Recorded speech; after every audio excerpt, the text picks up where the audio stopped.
Hey, it's me again. We're going to do comedies of 1984. We'll start off with some that didn't quite make the top grossing list. And we'll start with Up the Creek, which I've never actually seen. I know it's kind of one of them, it's basically Animal House on a river. And it has a lot of the guys that were actually in Animal House. We got Where the Boys Are 84. It's kind of another one of those, I think it's a booby movie. We had Wildlife. That's another one I've never seen. It's supposed to be some kind of a teen comedy thing. Kind of significant because Eddie Van Halen did the soundtrack for it. And one of the few things that he ever did outside of Van Halen, besides the Michael Jackson Beat It solo, and he did an album with Brian May from Queen called the Starfleet Project. And we'll jump right into the list. 124 is the Corsica Brothers. That would be the first Cheech and Chong movie that's not based around weed. And I always thought that movie was a flop, but 124 I guess is not great, but it's still on the list. At 95 we have Hard Bodies. And that was one of my favorite booby movies growing up. I saw one podcast where they're talking about movies and they called them boner movies. We used to see these kind of things. I used to see these kind of movies all the time on HBO and Cinemax late at night. We called it Skinemax. The house I lived when I was a teenager, my parents and my brothers all slept in their bedrooms upstairs, and me being sort of a teenager, I guess I was sort of a teenager. Me being a teenager, I always slept down on the couch in the living room because I could watch old Skinemax all night long. But boner movies, that's a good term for these serious movies that show a lot of boobs and sex. Get to be called erotic thrillers.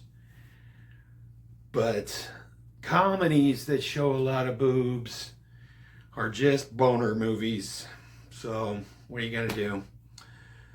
Hard Bodies was one of my favorites. I didn't realize it actually came out as early as 1984. I think I saw it always on cable years after that.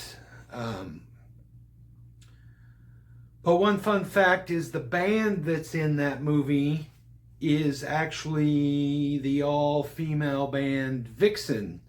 They go by a different name in the movie, but it's Vixen. I think that's kind of cool.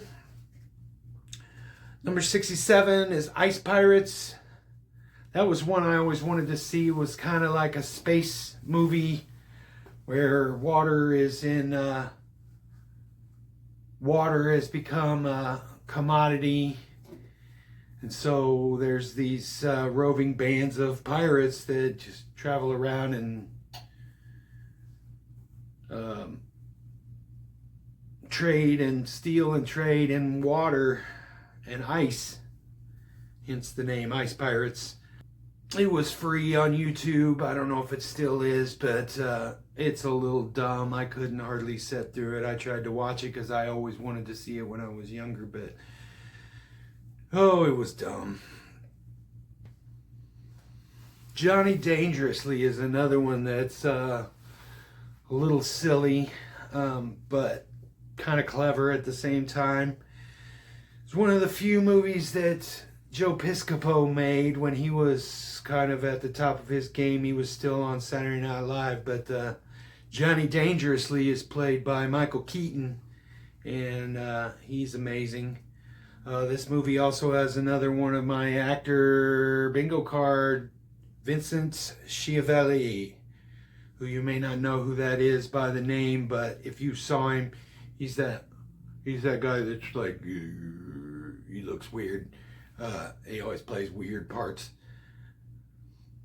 Another thing about Johnny Dangerously is we always like the way the one guy cussed, because he cussed without really cussing. And we always used to go around saying, "Some a beach." 57, Blame It on Rio. It's a Michael Caine comedy.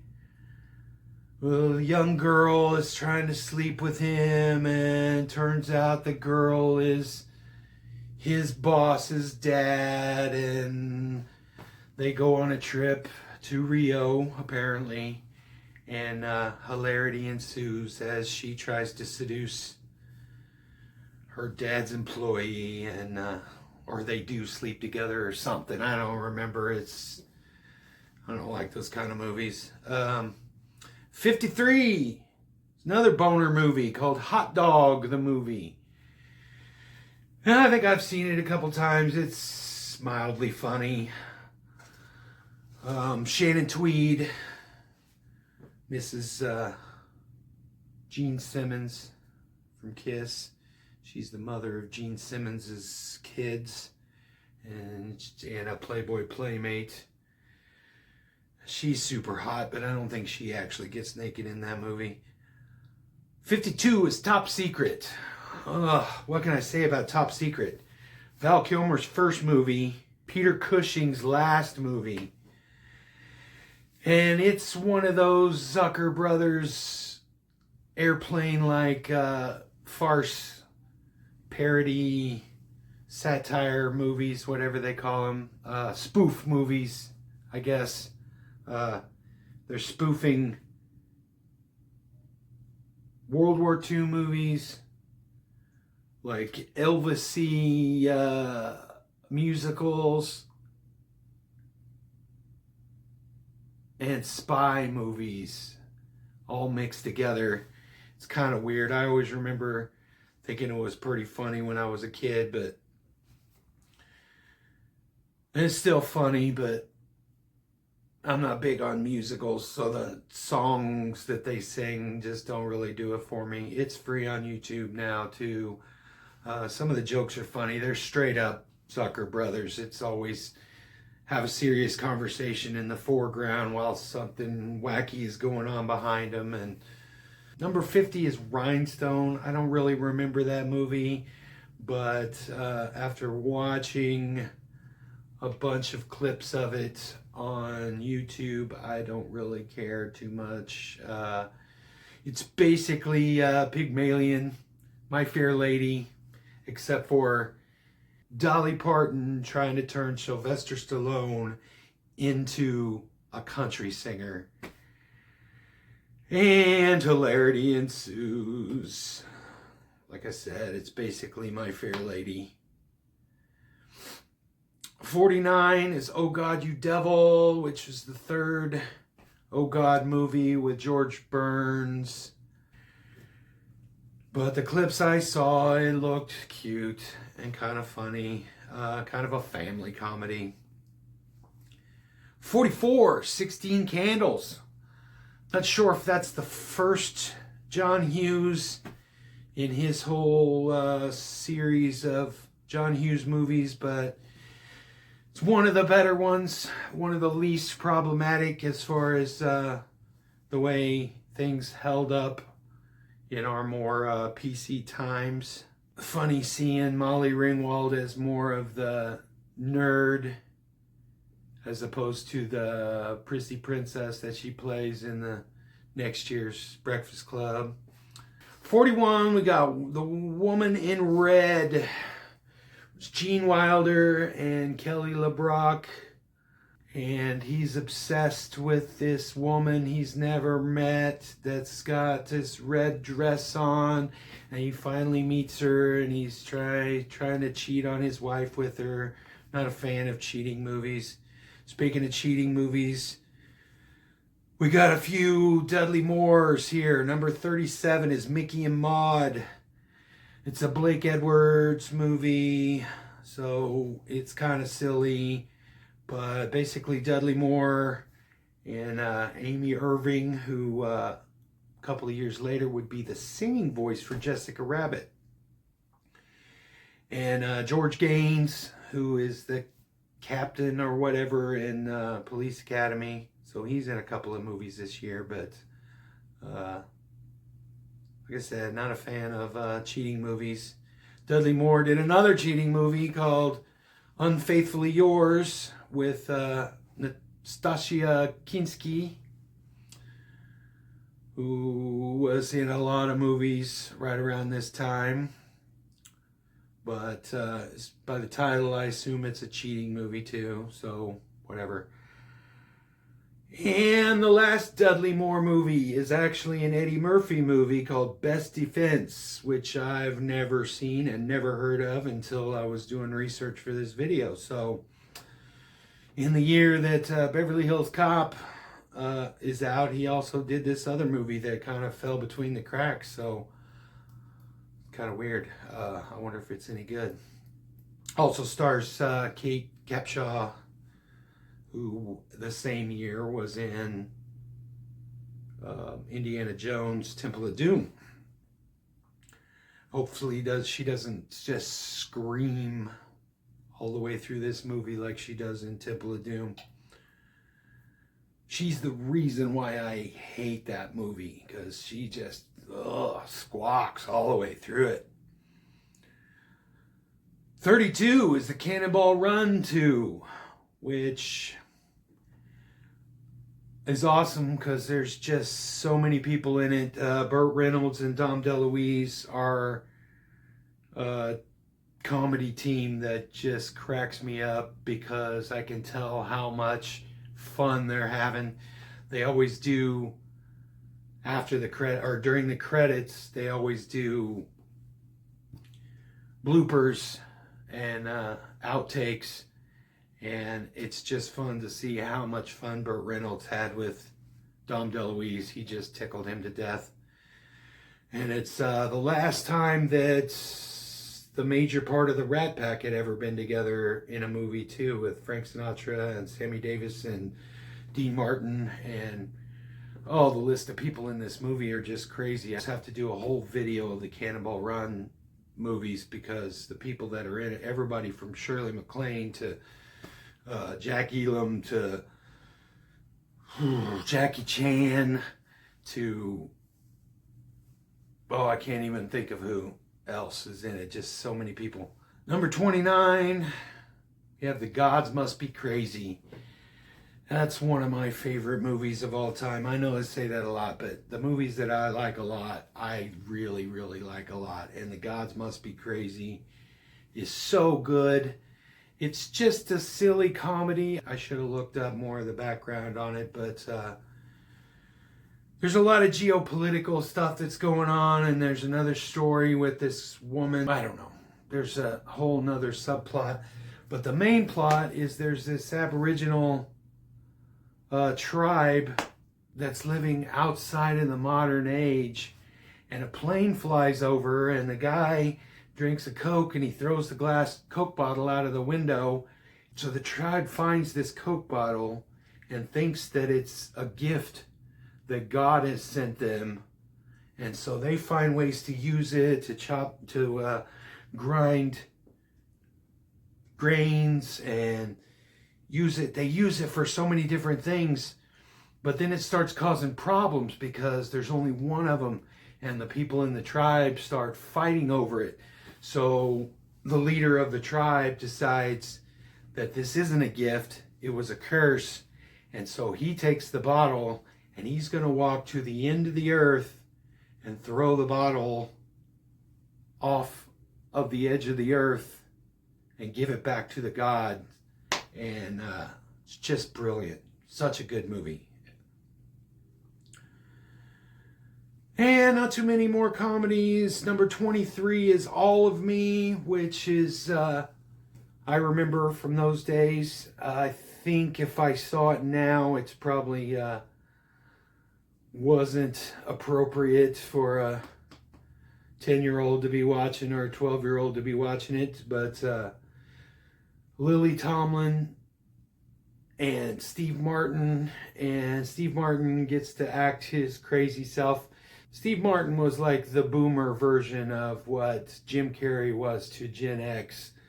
And he was just a slapsticky comedy. And I guess the basic premise of it is that the woman dies and she inhabits half of Steve Martin's body to fulfill whatever, blah, blah, blah, blah, blah. And hilarity ensues, I guess. But another movie that Steve Martin did that year that I never heard of was called Lonely Guy. And I didn't really look into it too much. That may not even have been a comedy. I think he may have been trying to break into some of the more serious stuff by that point. Number 19 is Bachelor Party. That would have been Tom Hanks and a couple of other people.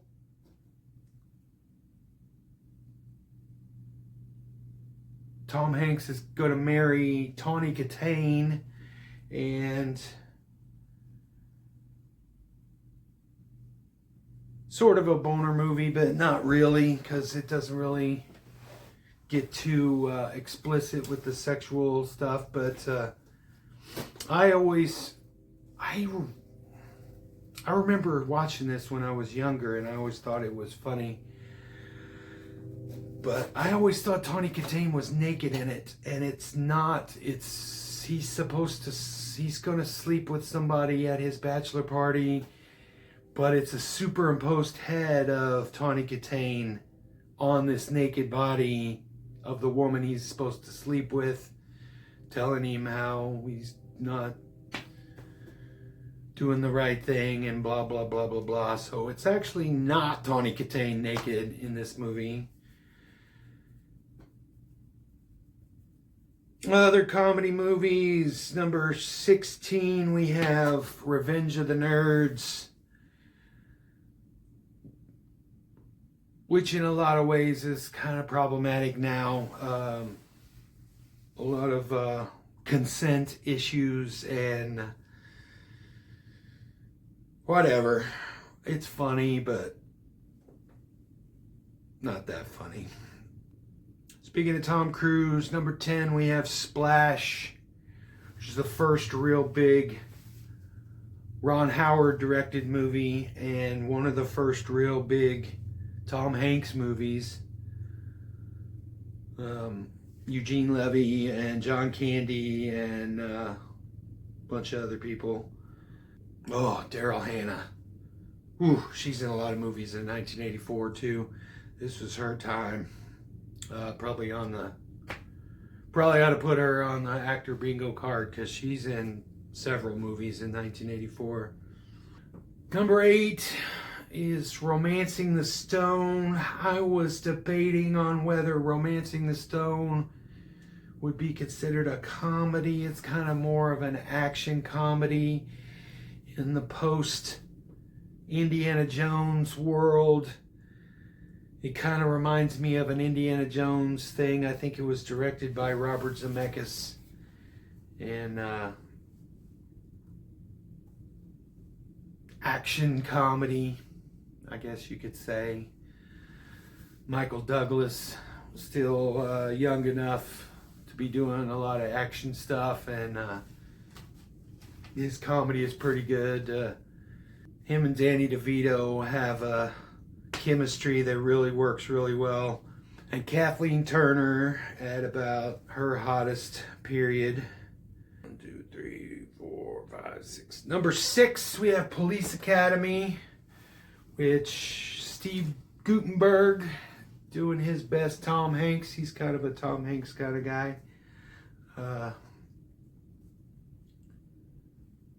There's a funny channel on YouTube called This Aged Great,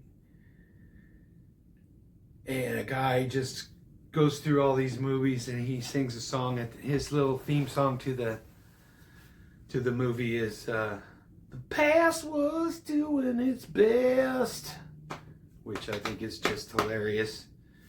because so many things are problematic. Michael Winslow, the guy that does all the noises and sounds with his voice. Kim Cattrall, oh, she's one of my girlfriends from the 80s. Everything from Porky's to Mannequin. I just love Kim Cattrall so much. There's a lot of other characters in Police Academy. I remember seeing this on cable. I don't know if it was as early as 84. But I always thought it was funny. I don't know if it was 7 sequels worth of being funny, but whatever. Number 2, I already talked about Ghostbusters, one of the greatest comedies of all time. I can't even really get into anything about it in specific. There's so many things out there on the internet about Ghostbusters that I wouldn't even be able to do it justice. The same for the number 1 movie, Beverly Hills Cop. Just so good. Such a perfect action comedy. Eddie Murphy is such a good comedic actor that you forget that Beverly Hills Cop gets pretty serious for a little while there, and big shootout at the end is crazy. But yeah, probably near perfect movie. So that's the comedy movies from 1984. Not as many as I thought there would be, actually. I've been dreading doing these last 1984 list videos. That's why I put them off to the last minute, because I want to get them right so I can pay the proper respects to this monumental year in movies and music.